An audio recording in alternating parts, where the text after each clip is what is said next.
Bonjour Resh Jordani. Bonjour Marina. Alors c'est donc l'heure des questions-réponses avec l'apôtre Richard Fila Saint-Eude de la mission évangélique L'œuvre de Dieu. Oui Marina, autour de ce question-réponse avec l'apôtre, le thème affiche Jésus, l'objet d'adoration et sujet de louange. Apôtre Fila, bonjour. Bonjour. La Bible nous parle de Dieu qui siège au milieu de la louange. Ce matin, vous nous parlez de Jésus, sujet de louange, qui en réalité est fils de Dieu. Dites-nous pourquoi. Oui, simplement pour les Juifs, fils de Dieu est égal à Dieu lui-même. Alors c'est parce qu'il y a une confusion aujourd'hui dans l'approche du trône de Dieu ou de l'adoration ou du culte. On a du mal à s'adresser directement à Christ à cause de la présentation de Christ lui-même dans sa mission comme fils de Dieu. Et nous avons eu l'occasion d'expliquer qu'il n'est pas venu pour se révéler comme Dieu, mais il est venu pour se présenter comme fils de Dieu. Et c'est seulement à la fin de sa mission qu'il a montré qu'il était adorable. Donc, bien avant cela, nous voyons dans la parole de Dieu qu'il a accepté l'adoration, bien que fils de Dieu, parce qu'il savait implicitement qu'il le méritait.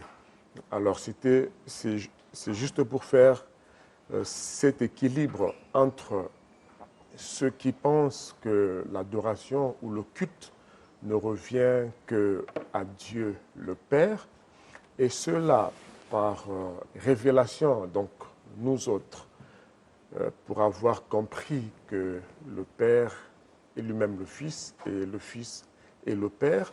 Donc nous avons voulu célébrer cette liberté, jouir de cette liberté, de s'approcher directement de Jésus dans la révélation qu'il est lui-même le Dieu créateur, etc. Et nous avons découvert dans la Bible que partout où il a été adoré, il ne l'a pas refusé. Il n'a pas dit comme Jean, comme les autres, non, lève-toi, adore Dieu, comme l'ange dans Apocalypse 19 qui a refusé l'adoration, tout comme Pierre et Jean et les autres n'ont pas voulu que l'on se prosterne devant eux à titre d'adoration. Apôtre, comment expliquez-vous que le fait que Jésus, dans ses enseignements, il disait qu'il fallait adorer donc Dieu le Père? Oui, justement, il établissait un protocole, je dirais, ordinaire ou basique.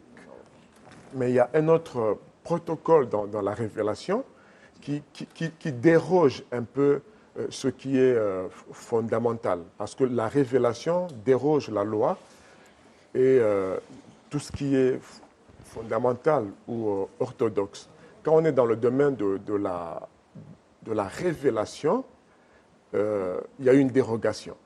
Donc aujourd'hui, je prends l'exemple, si j'ai pour père le chef de l'État ou un ministre, il y a un protocole de foi. Il peut m'arriver de respecter ce protocole parce que mon père est une autorité. Je dois aussi respecter cela, respecter sa tenue, son titre, sa position, etc.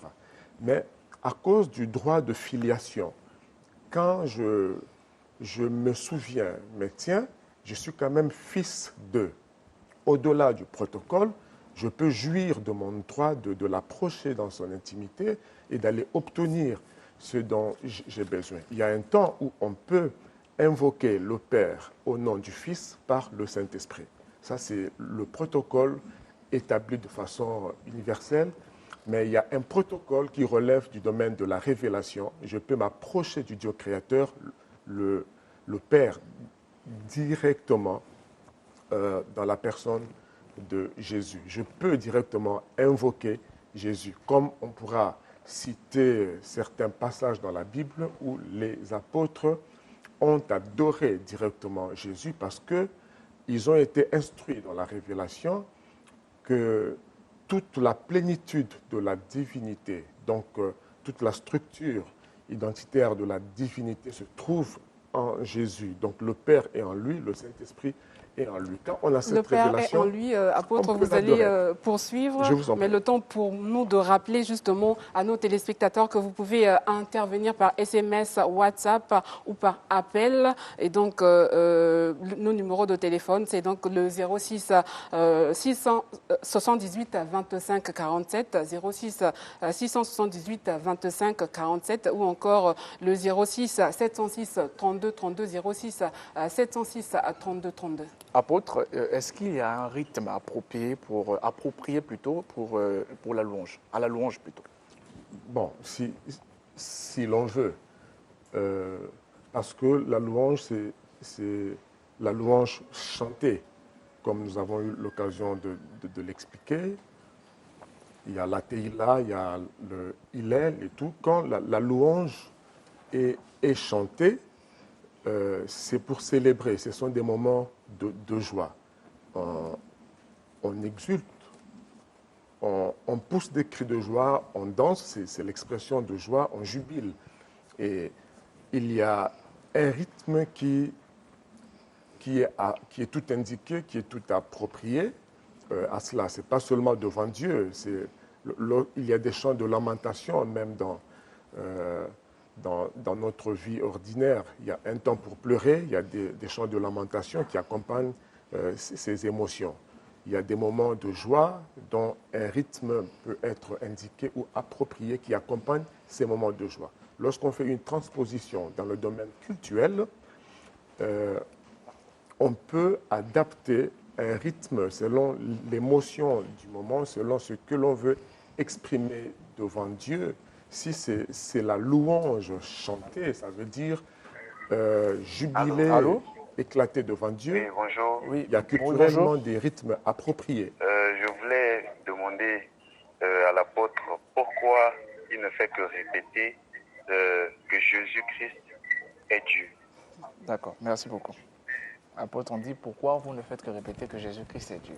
Je ne fais que répéter que Jésus-Christ est Dieu parce qu'on me pose la même question tout le temps et parce que aussi la Bible le répète que Jésus-Christ est Dieu. Je propose Romains 9, verset 5.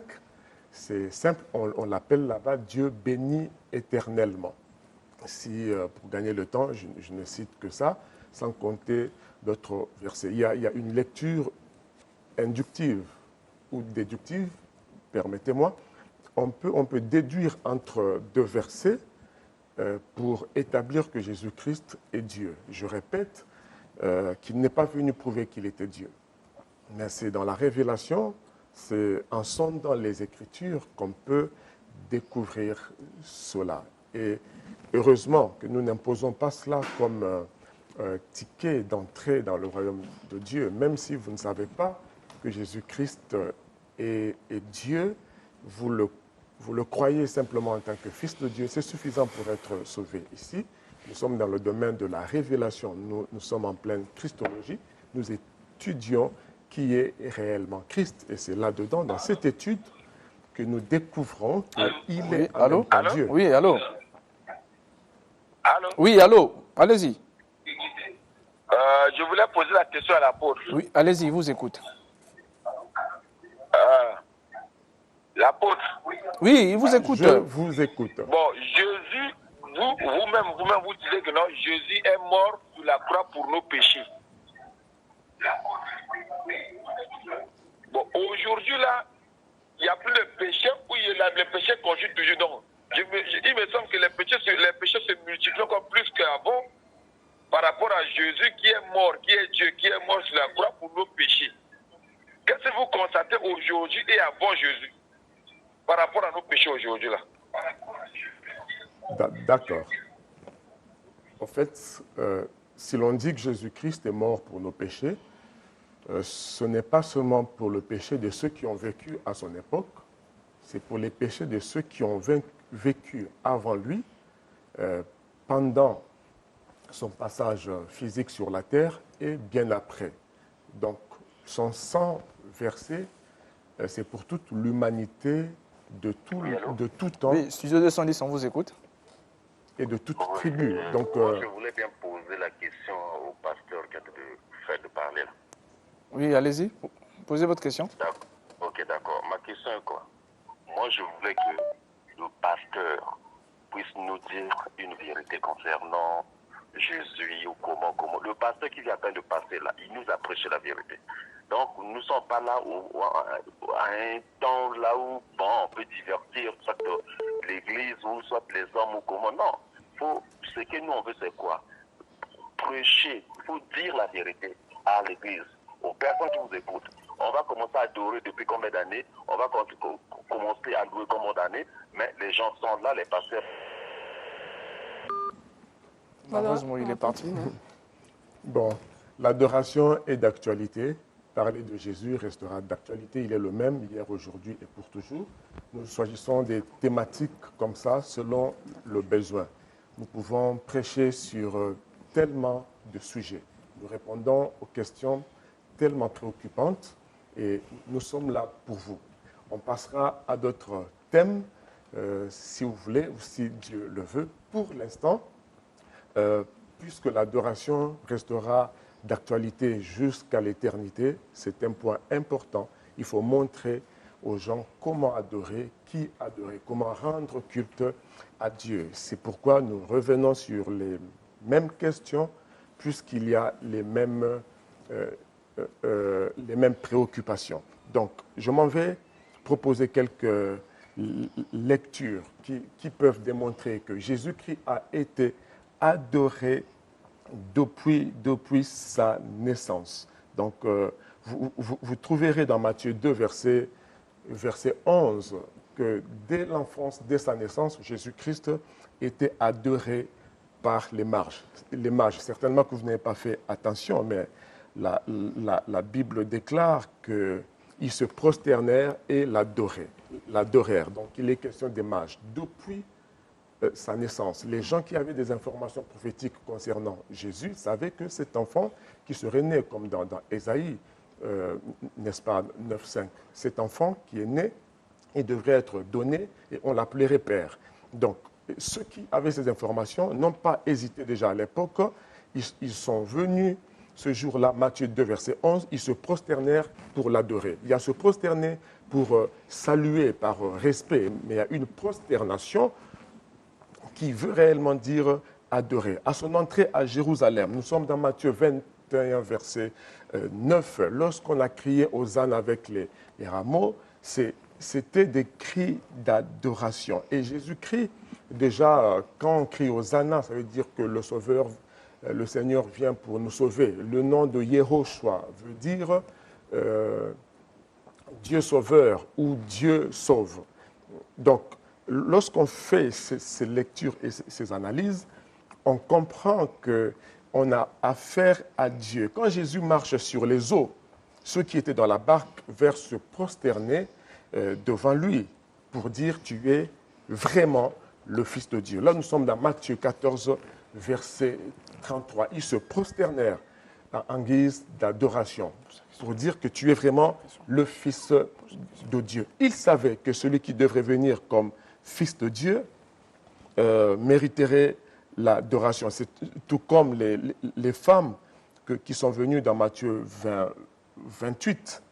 Ils s'agrippèrent à ses pieds pour se prosterner, pour l'adorer. Merci bien, apôtre. Nous allons poursuivre, mais je rappelle à nos téléspectateurs que nous parlons donc de Jésus, l'objet de l'adoration, avec l'apôtre Phila. Et si vous souhaitez intervenir, donc notre numéro de téléphone, c'est le 06 678 25 47, 06 678 25 47. Apôtre Phila, on parle de l'adoration de Jésus, donc l'objet de l'adoration au sujet de louange. Une question, lesquels doivent adorer Jésus?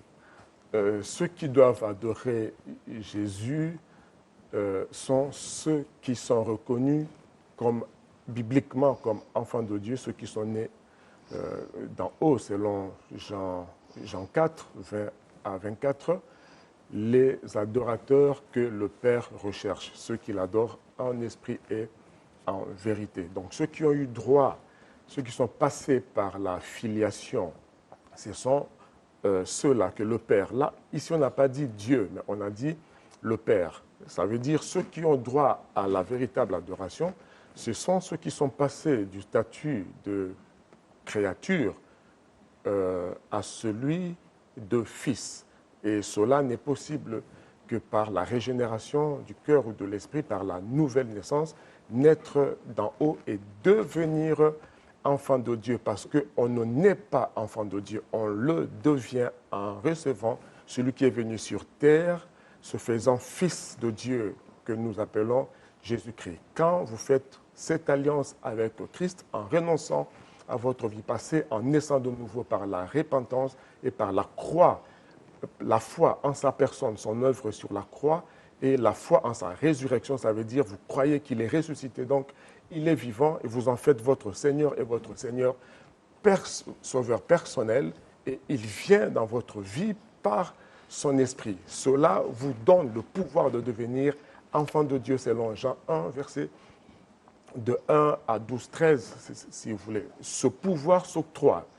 On ne peut pas naître enfant de Dieu, on est créature de Dieu séparée de la gloire de Dieu. C'est en ce moment-là que l'on devient cet adorateur que le Père, donc Dieu, le Père, demande.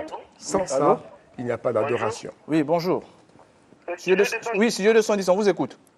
Oui, je voulais poser la question à l'apôtre. Oui. Jésus n'est pas Dieu. Jésus est l'envoyé de Dieu. Tout comme d'autres prophètes. Il n'y a pas eu seulement Jésus. Il y en a eu beaucoup. En l'occurrence, Mohamed, de l'islam. Avez-vous déjà vu Dieu pleurer? Jésus a pleuré. C'est écrit. Donc, prier Jésus, c'est un péché. Jésus n'est pas Dieu. On prie Dieu lui-même, Dieu le Père. Lui dit, c'est lui qui m'envoie plus grand que moi. Merci. Alors, apôtre, il dit que Jésus a pleuré, donc il ne fallait pas l'adorer. Bon, c'est son droit. Ils sont nombreux à limiter leur connaissance de Christ à ce niveau-là de sa vie terrestre. Nous avons déjà répété que Jésus, sur terre, a respecté ses prérogatives, sa mission de se révéler juste comme Fils de Dieu. Sauf dans l'intimité avant son départ, il leur a dévoilé qu'il n'était pas un simple prophète envoyé. La preuve dans la Bible, vous allez voir, même Thomas, plutôt Étienne, dans la Bible, partout, ils ont invoqué, ils ont prié Dieu. Okay? Ils ont prié Jésus-Christ, je voulais dire. Thomas s'est exclamé plutôt « Mon Seigneur et mon Dieu » dans Jean 20, verset 28, nous le savons. Je vous donne Acte 10, verset 25 à 26. Vous avez Apocalypse 19, 9 à 10, etc. Donc, partout dans la Bible, Étienne, quand il rend l'âme dans Acte 7, 59, il s'adresse à Jésus, il dit « Seigneur, reçois mon âme ». C'est une prière. Quand il le dit, c'est une prière. Même l'apôtre Paul, dans 2 Corinthiens 8, 12, il s'adresse directement à Jésus. Et Paul a supplié 3 fois le Seigneur, ça veut dire le Seigneur Jésus. Et dans 1 Corinthiens 1, verset 2, il explique c'est quoi l'Église. C'est ceux qui invoquent le Seigneur en quelque lieu que ce soit. Donc ici, il est question du Seigneur Jésus. On invoque Jésus. Lorsqu'on veut, on invoque directement Jésus. En quelque lieu que ce soit, ceux qui invoquent le nom du Seigneur Jésus, oui, ils sont Église. Je vais poser la question à l'apôtre. Oui, allez-y. Voilà. Avant Jésus-Christ, je me rappelle bien, si je ne me trompe pas, il y avait Moïse qui a fait des miracles. Il y a Jean-Baptiste qui croit en lui. Mais non. Il y a beaucoup de prophètes qui ont passé avant Jésus-Christ. Votre Qui a- question. Votre question, papa. Voilà, mais lorsqu'on dit aujourd'hui que Jésus est Dieu, quelles sont les preuves? Est-ce qu'un Dieu peut mourir à la croix? D'accord, merci beaucoup. l'apôtre. Sur la Voilà, croix. l'apôtre. Apôtre, on va aussi lire ce message. Comment Jésus-Christ, qui est Dieu, est-il crucifié sur la croix? Vous pouvez d'abord répondre à la question, le temps que je reformule cette question. Elle va te poser. C'est la même préoccupation. Je répéterai qu'il est venu. La Bible dit qu'au commencement était la parole, cette parole était Dieu. Et la parole qui était Dieu s'est faite chair.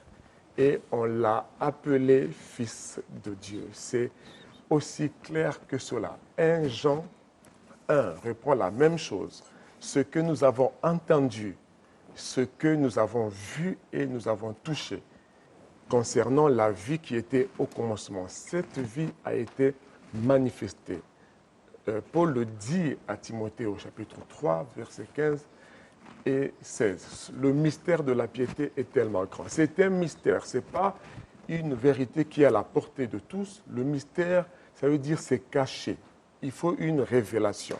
Quand vous comprenez que Dieu s'est caché dans le corps qu'on a appelé Jésus pour marcher ici sur terre, comme le verset 14 de Jean 1 le dit, cette gloire était cette gloire de Fils de Dieu qui est venu marcher sur terre. Philippiens le répète, qui n'a pas regardé d'être égal de Dieu, égal à Dieu, ça veut dire il était Dieu lui-même, mais il s'est fait comme un simple serviteur. C'est pour venir souffrir et payer le prix de la rançon pour que nous puissions obtenir le péché. Il fallait un corps, il fallait du sang. C'est pourquoi Dieu a pris une forme humaine par amour et il s'est laissé appeler Fils de Dieu. Il a caché sa divinité dans son humanité pour se sacrifier. Le sang qui était versé, on peut dire que c'était le sang de Dieu. Toutes les questions que vous posez relèvent de la mission de Dieu sur terre. Et j'ai dit dernièrement que c'est par respect des prérogatives. En tant que fils de Dieu, il devrait marcher dans les limites afin qu'on l'appelle juste fils de Dieu. C'était pour montrer... Oui, Studio 210, on vous écoute? Oui, allô? Oui, Studio 210, on vous écoute. J'allais dire, le monsieur qui parle, C'est l'apôtre. L'apôtre Richard Fila. Vas-y, allez-y, posez votre question. l'apôtre Phila. Je veux dire, Jésus n'est pas Dieu. Oui, Jésus n'est pas Dieu. Pourquoi vous le dites? Oui, parce que bien avant que le christianisme arrive en Afrique, Oui, allez-y.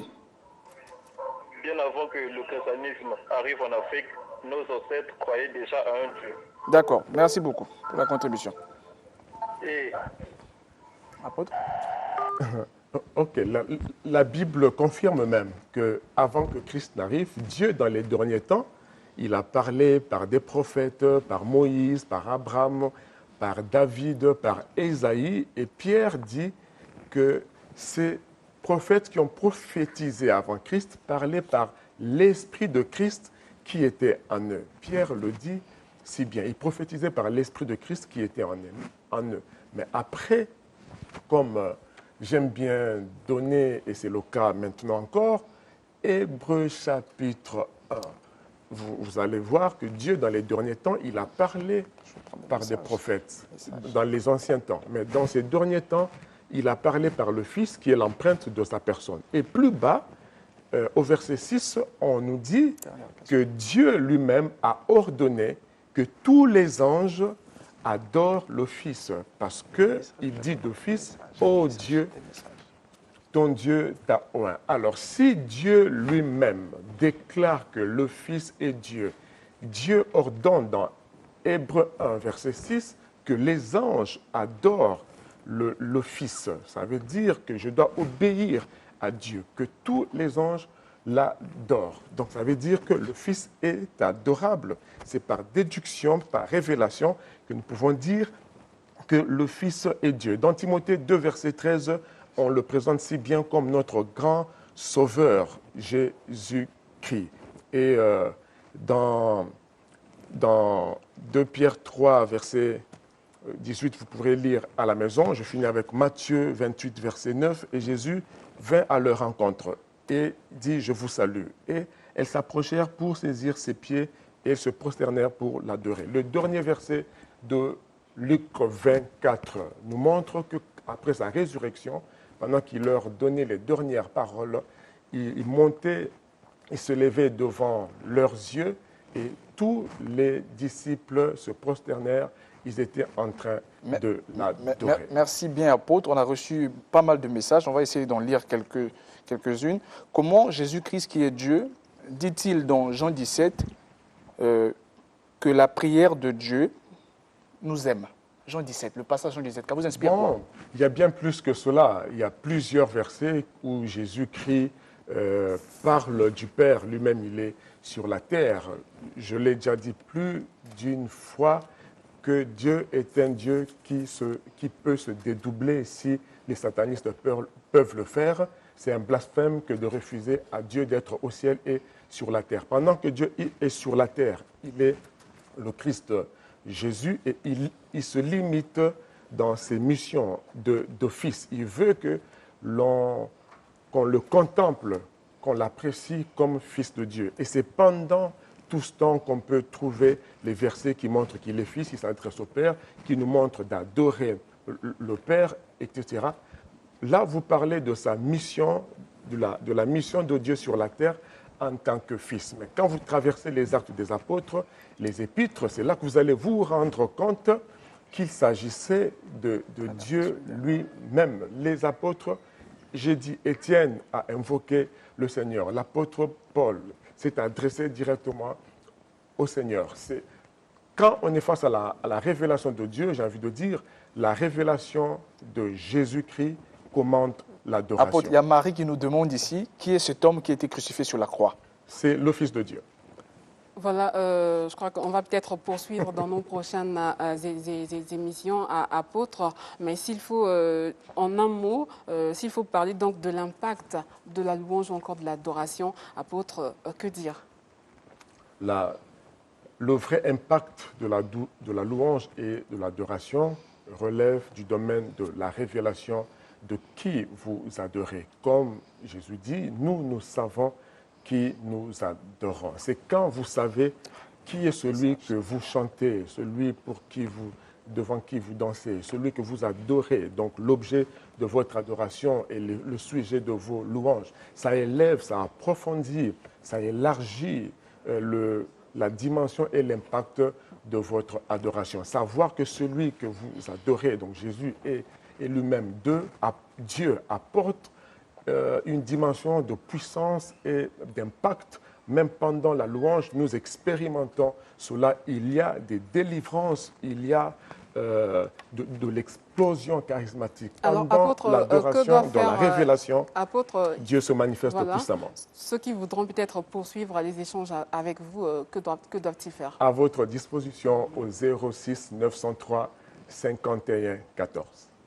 Merci beaucoup, apôtre Richard Afila Saint-Eudes.